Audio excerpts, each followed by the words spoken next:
Hi guys, my name is Lilly and today I want to make a follow-up video about the Fällkniven S1 and how it has performed in the last 6 weeks. Stay tuned. So I have used this knife for the last 6 weeks very extensively, and I've taken it with me to a tropical island, and I have done everything with this knife. I have batoned with it, I have opened coconuts, I have batoned with a stone, and yeah, I've really mistreated the knife to see what it can take. So now I want to tell you about the failures I didn't like about this knife. First of all, the sheath is a complete joke for the price of this knife. As you can see now, the knife comes out of the sheath without any retention. This is because something has broke inside of this inside of this thing here, which clips into the handle. And now, now you have to fasten the knife like this with the buckle to keep it securely into the sheath.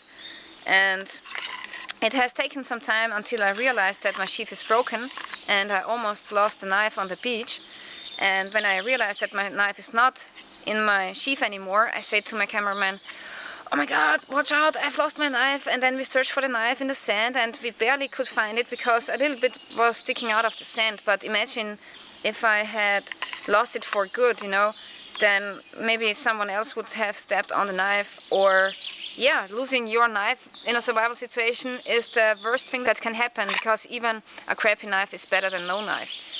And this is a complete failure. So I really, if you have this knife already at home, I really suggest that you get another sheath. This is not secure. It's not a good sheath. Okay, now let's come to the knife. The first glance was pretty good. Actually, I like the knife for its shape, for its size, and I had a good feeling when I bought the knife. It was quite expensive. Here in Europe it costs like 180 euros or something. But what happened at the next day that I bought it, I was ripping off the tip here. And this is because the knife comes in VG10 steel, which is the middle part of the steel. And VG10 is known for being brittle. And that's why they have laminated it with some kind of softer steel at the sides. Which is a good thing. The concept is good.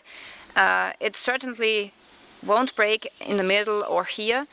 But the problem is that the VG10 steel comes out here at the very top of the knife, and then it's not coated anymore with the laminated steel, and that's the reason why it has broken off. So it must have happened either when batoning or when I was searching for grubs in trees. But yeah, I think breaking your knife, your tip of the knife, which is very important when it comes to survival, at the very first day is really, it's a big bummer, you know. So I was not happy about it. Nevertheless, you could resharpen the tip of the knife and then it would function again, no problem. But still, you know, it leaves some kind of bad impression. And yeah, so that was the first thing that happened.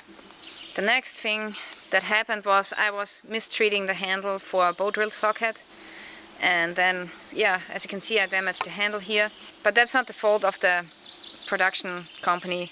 It's my fault, because this is not meant to be used for a bow drill socket.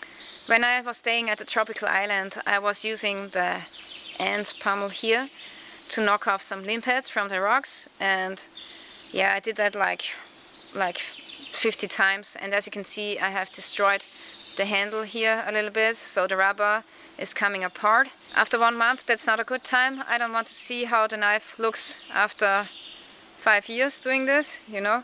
So this rubber, yeah, it's not going to hold forever. Okay, and now comes the part which is really annoying, which is really sad, I think. When I was using this knife here, I was only cutting wood. I've never slashed it on a stone or something. I have batoned with a stone at the back side, and it didn't break because I wanted to see what it can take, so it's stable. However, the edge here, you can see it has a ton of chips, of small chips. And yeah, VG10 steel is known for chipping, so This never has happened to me with the cold steel SRK And this knife is actually not too hard. It has a Rockwell hardness of 58 Rockwell, or 59 I believe. And it should take, you know, it should be able to cut wood without chipping out. And now I know why they have chosen a convex grind for this knife, because with a convex grind the edge is a little bit more stable and the chips are not breaking out that much. And the problem is that with convex grind in nature, it's pretty hard to sharpen, to resharpen your blade. So it would be better for a survival knife if it has an edge which is flat. If you take your knife and sharpen it at a rock, and if you sharpen out the convex grind and make it into a flat grind, it will even chip out way more than now. So yeah, that's quite a disappointment, and from now on I decided not to use this knife anymore for survival tasks, or maybe I throw it into my car as a backup knife. There's two good things to say about this knife also.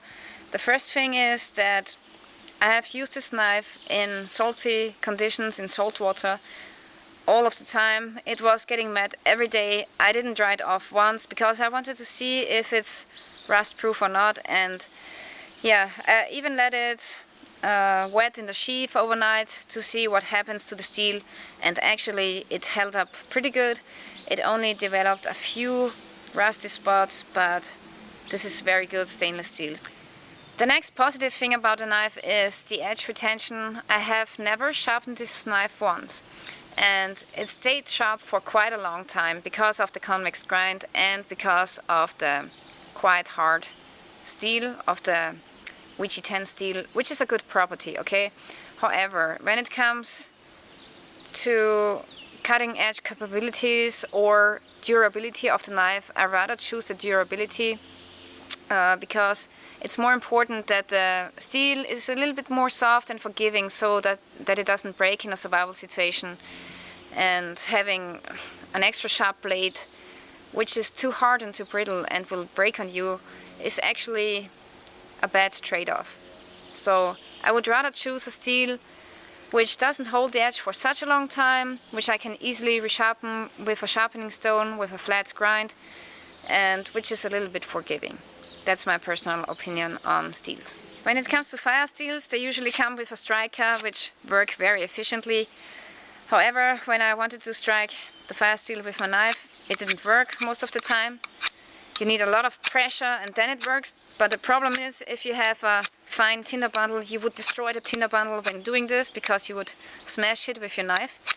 And so I was using my blade for striking the fire steel, which was working better, more efficiently, but actually you shouldn't do this because it's not good for the blade.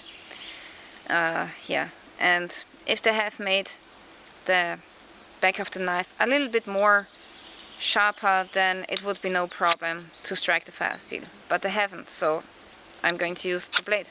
And the next thing is the handle of the knife, which is pretty small in diameter, and it's even too small for my hand, and I have a female hand, so imagine if you're a big guy and you're holding this knife, this is, yeah, it doesn't feel good in the hand because it's too small. And when I was harvesting some bamboo, I was using the knife like this a lot, you know, and then I got some blisters on my hand because, yeah, the rubber is good when it comes to wet conditions so you don't slip, but when you're doing a motion like this, the rubber is going to wear on your skin, so if you're using this knife, you really should wear some gloves.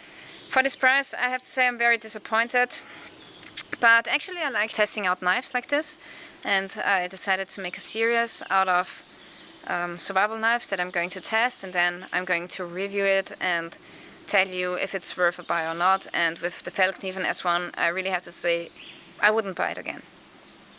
I know this is a pretty tough review, but that's my honest opinion. So thank you for watching. Please don't forget to subscribe to my channel if you want to see more videos like this. Also follow me on Facebook, Twitter and Instagram, and stay tuned till next time.